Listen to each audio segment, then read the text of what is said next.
अस्सलामुअलैकुम वरहमतुल्लाहि वबरकातुहू। बैरिस्टर असदुद्दीन ओवैसी साहब PM Modi Israel Iran America के ऊपर बहुत बड़ी बात कही है। मुकम्मल आप इस वीडियो को देखें कि बैरिस्टर असदुद्दीन ओवैसी साहब ने पीएम मोदी के बारे में क्या कहा है। हर एक इंसान को मालूम होना चाहिए कि इस वक्त जो हालात है ना, अमेरिका, इजराइल और ईरान के बीच में, इस जंग के अंदर कौन इंसानियत दिखा रहा है और कौन जालिम के साथ खड़ा होकर मजलूम के ऊपर जुल्म करवा रहा है। मेरे प्यारे नाजरीन, बगैर देर किए आप खुद ही इस वीडियो को देखें तो अच्छी तरीके से आप समझ जाएंगे कि बैरिस्टर असदुद्दीन ओवैसी साहब वो कहना क्या चाह रहे हैं और किसके बारे में क्या कह रहे हैं। तो आइए पहले आप इस वीडियो को देखें। भारत के वजीर आजम ने कहा है कि हम भारत इजराइल के साथ खड़ा है, हम टेररिज्म के खिलाफ हैं। वजीर आजम जो 32 साल पहले वो आपको याद नहीं आया? अरे आप अपनी तकरीर में बोल देते हमास के बारे में, हमास गलत है।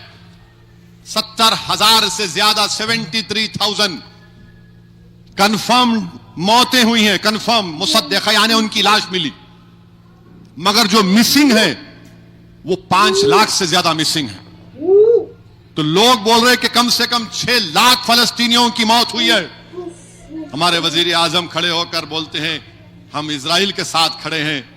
आप ये भी तो बोल देते थे कि अक्टूबर 7 का पहला वाकया नखबा नहीं हुआ 48 में, लाखों फलस्तीनियों को निकाला गया था 48 में, और भारत के वजीर आजम बोलते हैं कि हम इजराइल के साथ खड़े हैं। कौन ये बेंजामिन नेतन्याहू, ये स्मोट्रिच, इनका defence minister, international criminal court में वारंट है इनके खिलाफ। ये जालिम बेंजामिन नेतन्याहू जहन्नम का कुत्ता यूरोप को नहीं जा सकता, किसी यूरोप के मुल्क को नहीं जा सकता, गया तो गिरफ्तार करना पड़ता है उसको। अरे आप गए तो बोलना था ना, गाजा में क्या पूरे मरने वाले हमास के थे क्या? चलिए मान भी लिया थोड़ी देर, चल मार, कौन थे फिर ये लोग? 73,000 में 36,000 छोटे बच्चे थे, 15,000 के करीब खवातीन थे, हजारों बिल्डिंगों को खत्म कर दिया गया। उसमें इतना मलबा है कि मलबा उठाने के लिए 10 साल लगेंगे। हमारे वजीर आजम चले गए। अरे अच्छा करे गए थे, बोलना तो था ना, बोलना था टेररिज्म। तो क्या ये टेररिज्म नहीं है गाजा में जो हो रहा है? आपको मालूम दुनिया में वाहिद मुल्क है इजराइल जो रेसिस्ट है। फलस्तीनी होगा तो उसके लिए एक अलग रोड, जो इजरायली होगा उसके लिए दूसरी रोड। आप रोड ही अलग कर दिए।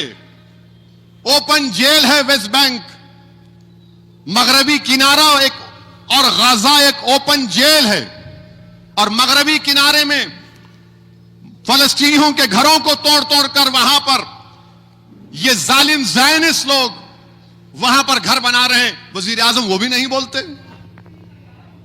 अरे क्यों नहीं बोलते आप? अगर आप दहशतगर्दी को कंडेम करते हैं तो करना था, बराबर हमास को कंडेम करना था। मगर जो इजराइल की दहशतगर्दी है, कौन सा सीज फायर बोलने के बाद भी 1,000 फलस्तीनी मारे गए। ये जो भी सीज फायर हुआ, क्या हुआ नहीं हुआ। और फिर ये मल्टी कल्चरलिज्म कहां गया बताइए? क्यों नहीं बोलते आप मेरे अजीज दोस्तों और बुजुर्गों?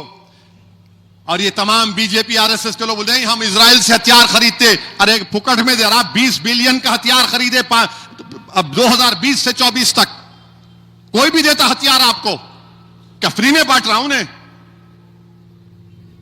20 बिलियन का हम हथियार खरीदे इजराइल से। तो क्या हथियार फिर खरीद के क्या करेंगे आप?